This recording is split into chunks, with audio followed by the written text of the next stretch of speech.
Hello, എന്തൊക്കെയുണ്ട് വിശേഷം? നമ്മൾ കുറെ ആയി ഒരു വ്ളോഗ് ചെയ്തിട്ട്. ഇത് എല്ലാ വ്ളോഗ് ചെയ്യുമ്പോഴും പറയുന്നത് കുറെ ആയി എന്ന് പറഞ്ഞു. ലാസ്റ്റ് ടൈം അമ്മ വന്നപ്പോഴാണ് ചെയ്തത്. പിന്നെ വിഷയമൊന്നും ഉണ്ടായിരുന്നില്ല, അതുകൊണ്ടാണ് ചെയ്യാതിരുന്നത്. എനിക്ക് സമയമില്ല. രാവിലെ തൊട്ട് വൈകുന്നേരം വരെ ഞങ്ങള് മുൾമുനയിൽ നിന്ന് ഓടിക്കൊണ്ടിരിക്കുകയാണ്. രാത്രി കിടക്കാൻ പോകുമ്പോഴാണ് ഇത്ര സമയമായല്ലോ എന്ന് പറയുന്നത്. പിന്നെ ഇപ്പൊ ചെയ്യാനുള്ള കാര്യം എന്ന് പറഞ്ഞാൽ, അത് കണ്ടോ എന്റെ ഡ്രസ്സൊക്കെ? ഇത്ര നല്ല കുറച്ചും കൂടി ഉണ്ട്. എന്നോട് കുറെ പേര് മറ്റേ ഷോർട്സ് ഒക്കെ ഇടുമ്പോഴത്തേക്ക് എല്ലാരും പറയും, ചേച്ചി കുർത്തിയുടെ ഹോൾ ചെയ്യൂ, ചുരിദാറിന്റെ ഹോൾ ചെയ്യൂന്ന്. ഈ ഹോൾ ചെയ്യാന്ന് പറഞ്ഞു കഴിഞ്ഞാൽ എന്താന്ന് എനിക്ക് അറിയില്ല, സത്യം പറയട്ടെ. അതുകൊണ്ട് ഞാൻ ചെയ്യാത്ത. പിന്നെ എന്റെ ഡ്രസ്സ് എന്ന് പറഞ്ഞു കഴിഞ്ഞാൽ കൂടുതലും ഞാൻ ഇടുന്ന ഡ്രസ്സ് ആർക്കാണോ എന്നെക്കാൾ കൂടുതൽ ചേരുന്നത്. ഞാൻ ഒരു പ്രാവശ്യം 2 പ്രാവശ്യം ഇട്ടിട്ട് എന്നെക്കാൾ കൂടുതൽ ചേരുന്ന എന്റെ കസിൻസ് ഉണ്ട്, എല്ലാവരും ഉണ്ട്. അപ്പം ആർക്കാണോ കൂടുതൽ ചെയ്യുന്നത് ഞാൻ അവർക്ക് കൊടുക്കുക ചെയ്യും. അപ്പൊ എനിക്ക് അങ്ങനെ ഡ്രസ്സ് ഇല്ല ശരിക്കും പറയാൻ. ഞാൻ കുറെ കാണിക്കാൻ വേണ്ടിയിട്ടൊന്നുമില്ല.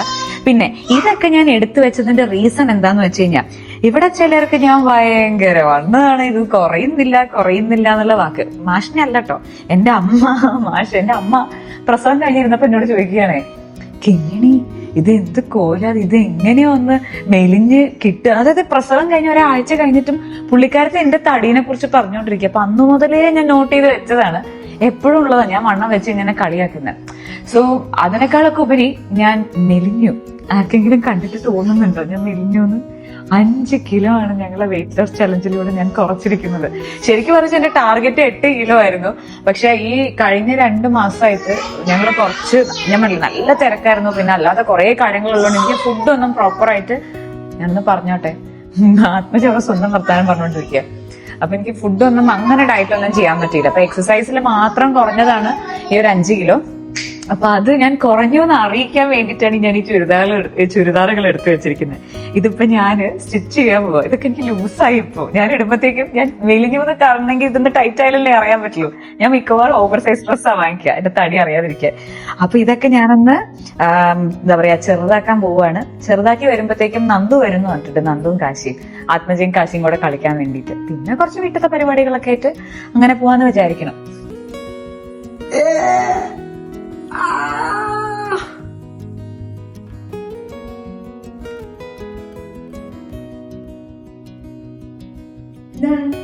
സാധാരണ ആത്മജയെ കാണുമ്പോ കെട്ടിപ്പിടിക്കുന്നതാണല്ലോ. അതൊക്കെ പോയി.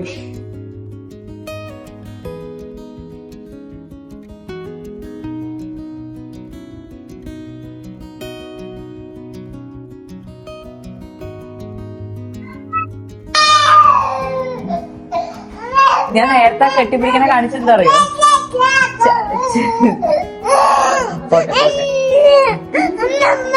ഇതേ കരയാണ്. അതായത് കാശി എടുത്തതിന്റെ വിഷമാണ്.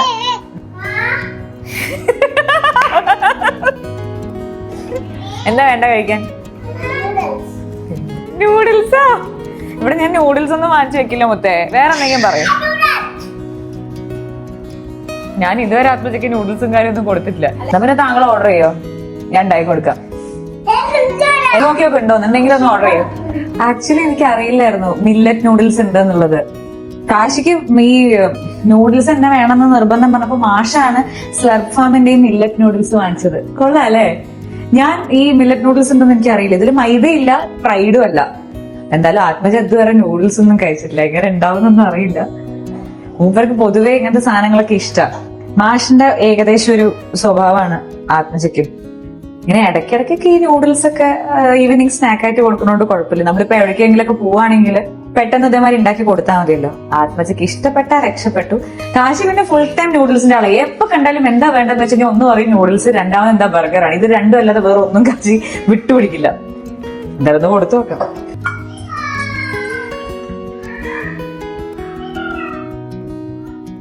എല്ലാവർക്കും അറിയാം എങ്ങനെയാ നൂഡിൽസ് ഉണ്ടാക്കേണ്ടതെന്ന് അറിയോ? ഇത് വലിയ അന്താരാഷ്ട്ര വിഭവമല്ല. നൂഡിൽസ് ആണ് എനിക്ക് തോന്നുന്നു ഏറ്റവും ഈസി ആയിട്ട് ഉണ്ടാക്കാൻ പറ്റുന്നതും. ഇനിയിപ്പോ അതിന്റെ ഹെൽത്തി വേർഷൻ വേണമെന്നുണ്ടെങ്കിൽ എത്ര പച്ചക്കറികളും എല്ലാ സാധനം ആഡ് ചെയ്തിട്ട് ഉണ്ടാക്കാൻ പറ്റുന്ന ഒരു സാധനം. ഞാനിപ്പോ ചെറിയൊരു മടി വൈബിൽ ഇരിക്കുന്നതുകൊണ്ട് ഞാൻ ഇതിൽ പച്ചക്കറികളൊന്നും ആഡ് ചെയ്യുന്നില്ല. ജസ്റ്റ് ഈ നൂഡിൽസ് അങ്ങനെ ഉണ്ടാക്കുന്നില്ല. ഈ വെള്ളം നന്നായിട്ട് തിളച്ച് വരുമ്പോ ഇത് കട്ട് ചെയ്തിട്ട് നമ്മൾ ഇതിലത്തെ എത്രയാണോ ഉള്ളത് അത് അങ്ങനെ ഇട്ട് കൊടുക്കുന്നു. ഇതൊരു ഈവനിങ് സ്നാക്ക് ആയതുകൊണ്ട് ശരിക്കും ഒരാൾക്ക് കഴിക്കാൻ ഒരു പീസ് മതി. പക്ഷെ ഇവിടെ 2 പേരും ഉള്ളതുകൊണ്ടാണ് ഞാനിപ്പോൾ ഈ 2 പീസും എടുത്തിരിക്കുന്നത്.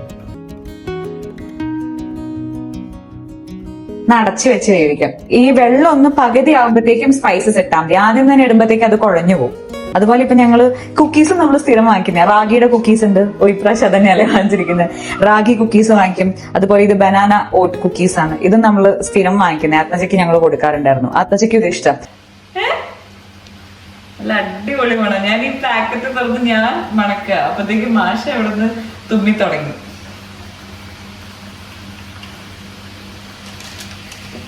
സ്പെഷ്യൽ ആയിട്ട് കാശിക്ക് ഉണ്ടാക്കുന്നുണ്ട്. മാമി അതിന്റെ കൂട്ടത്തില് ഒരുപാട് സ്നേഹം, ഒരുപാട് ഉമ്മ, ഇതെല്ലാം ചേർത്തിട്ട് ഉണ്ടാക്കുന്നയാ. ആത്മജേട്ടോ വില്ലൻ ഇവിടെ. കാശിയുടെ നൂഡിൽസ് റെഡി ആയിട്ടുണ്ട്. ഇനി ഇത് രണ്ടുപേർക്കും കൂടെ സെർവ് ചെയ്ത് കൊടുക്കാം. ഒന്നും കിട്ടുന്നില്ല ഈശ്വര.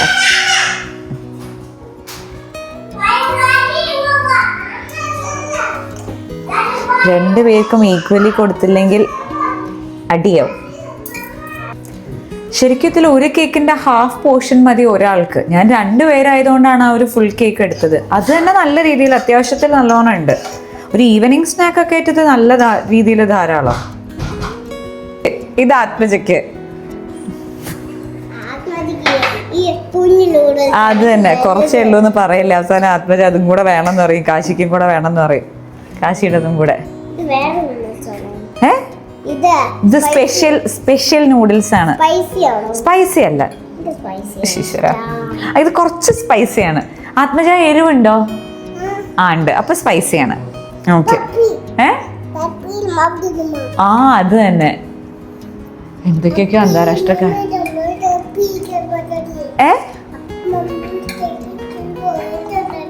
അത് തന്നെ. അപ്പൊ ഒന്നും മിണ്ടാണ്ട് കഴിക്കുന്നതായിരിക്കും നല്ലത്. എങ്ങനെയുണ്ട് കാശി?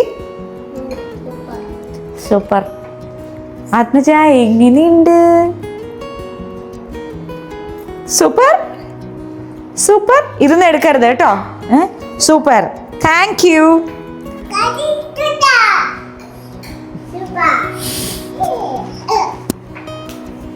നല്ല കുട്ടികളായിട്ടിരുന്ന് അത് മുഴുവൻ കഴിച്ച് ഫിനിഷ് ചെയ്യണം. ഓക്കെ. ഇവിടെ എന്തായാലും സ്ലർഫാമിന്റെ മില്ലറ്റ് നൂഡിൽസ് അടിപൊളിയായിട്ട് സൂപ്പർ ഹിറ്റായിട്ട് ഓടുന്നുണ്ട്. കാശി ഓൾമോസ്റ്റ് ഫുള്ള് കഴിച്ചു. ഇടയിൽ ഇത്തിരി ആത്മജയ്ക്ക് കൊടുത്തപ്പോൾ ആത്മജയ്ക്കും ഭയങ്കര ഇഷ്ടമായി. ഇടയ്ക്കിടയ്ക്കൊക്കെ ഇതൊരു എന്താ പറയാ ഈവനിങ് സ്നാക്ക് ആയിട്ട് സൂപ്പർ ഐറ്റമാണ്. ഇത് വാങ്ങിക്കാൻ താല്പര്യമുള്ളവർക്ക് ഇതിന്റെ ഡീറ്റെയിൽസ് എല്ലാം ഞാൻ ഡിസ്ക്രിപ്ഷനിൽ കൊടുക്കാം. നമ്മളുടെ കൂപ്പൺ കോഡ് യൂസ് ചെയ്ത് കഴിഞ്ഞാൽ എക്സ്ട്രാ ഡിസ്കൗണ്ടും കിട്ടും. ഓം ബേബി നല്ല ഉറക്കമായതുകൊണ്ട് കാശിക്ക് നൂഡിൽസ് ഉണ്ടാക്കി കൊടുക്കാൻ പറ്റി, എല്ലാം ചെയ്യാൻ പറ്റി അല്ലേ? ശരിക്കും പറഞ്ഞാൽ കഴിഞ്ഞാൽ നമ്മൾ ഈ ഒരു വീഡിയോ ചെയ്തതിന്റെ ഒരു കാരണം എന്ന് വെച്ച് കഴിഞ്ഞാൽ ഇന്ന് നന്ദും കാശിയും വരുന്നുണ്ട്. അതുപോലെ തന്നെ ഒരുപാട് പേര് നമ്മളടുത്ത് നന്ദുവിന്റെ പോസ്റ്റ് പ്രഗ്നൻസി വീഡിയോ കണ്ടിട്ട് പേഴ്സണലി മെസ്സേജ് അയച്ച് ചോദിച്ചിട്ടുണ്ടായിരുന്നു നന്ദുവിന്റെ കുഞ്ഞിനെ കുറിച്ച്. അപ്പൊ ഞങ്ങൾക്ക് ആക്ച്വലി അതൊരു, ഞാൻ സ്റ്റാർട്ടിങ്ങിൽ പറഞ്ഞ മാതിരി ഞങ്ങൾ കഴിഞ്ഞ 2 മാസം എന്ന് പറഞ്ഞാൽ ഞങ്ങളുടെ ലൈഫ് വലിയൊരു റോളർ കോസ്റ്റർ പോലെയായിരുന്നു. ഒരുപാട് ഇമോഷണൽ ട്രോമയിലൂടെയൊക്കെ നമ്മളെല്ലാരും പോയതാണ്. അപ്പൊ കുഞ്ഞിന് വേറെ ഒന്നുമില്ല, ടെസ്റ്റ് ചെയ്തപ്പം ഡൗൺ സിൻഡ്രോം ആയിരുന്നു. അപ്പം അങ്ങനെ ഒരു ഡൗട്ട് വന്നു. എനിക്ക് ഡീറ്റെയിൽ ആയിട്ട് നന്ദുവിനെ പറയാൻ അറിയുള്ളൂ. രണ്ടാമത് നമ്മൾ കുറച്ചും കൂടെ ഡീറ്റെയിൽ ആയിട്ടുള്ള ഒരു ടെസ്റ്റ് നടത്തിയപ്പം അത് 100% കാണിച്ചല്ലേ. അപ്പൊ നമുക്ക് അങ്ങനെ ആക്ച്വലി ഞാൻ അവിടെ അല്ലായിരുന്നോടാ, സൗദി റിയാദിലായിരുന്നു. അപ്പം അവിടെ ഇങ്ങനത്തെ ഈ ഇവിടുത്തെ അത്രയും ടെസ്റ്റും കാര്യങ്ങളും ഒന്നുമില്ല. അപ്പൊ ശരിക്കും പറഞ്ഞാൽ ഫസ്റ്റ് 3 months ഫസ്റ്റ് ട്രൈമസ്റ്ററിൽ ഒരു ടെസ്റ്റ് എന്ന് പറഞ്ഞിട്ട് ഇവിടെ നടത്തും, ചെയ്യാറുണ്ട്. ഇവിടെ നടത്തും നമ്മുടെ നാട്ടില്. പക്ഷെ അവിടെ എബ്രോഡ് ഒന്നും അത് ചെയ്യില്ല. അപ്പൊ നമ്മൾ ചെയ്തില്ല. പിന്നെ ഞാൻ ഇങ്ങോട്ട് വന്നു. 5th month നമ്മുടെ ഡോക്ടർ സെക്കൻഡ് ട്രൈമസ്റ്ററിൽ ഇതേപോലെ ചെയ്യുന്ന ഒരു ടെസ്റ്റ്, ക്വാഡ്രപ്പിൾ സ്ക്രീനിങ് ടെസ്റ്റ് എന്ന് പറഞ്ഞിട്ട് ആ ടെസ്റ്റ് ചെയ്ത് കഴിഞ്ഞപ്പോഴാണ് അതിനകത്ത് ഇങ്ങനെ ഒരു ചെറിയൊരു ഇൻഡിക്കേഷൻ കാണിച്ചു. അത് പിന്നെ ഡോക്ടറിനെ കൺഫേം ചെയ്യാൻ വേണ്ടിയിട്ട് അമ്നിയോസൈറ്റിസ് ടെസ്റ്റ് എന്ന് പറഞ്ഞിട്ട് വേറൊരു ഡീറ്റെയിൽ ടെസ്റ്റ് ചെയ്തു.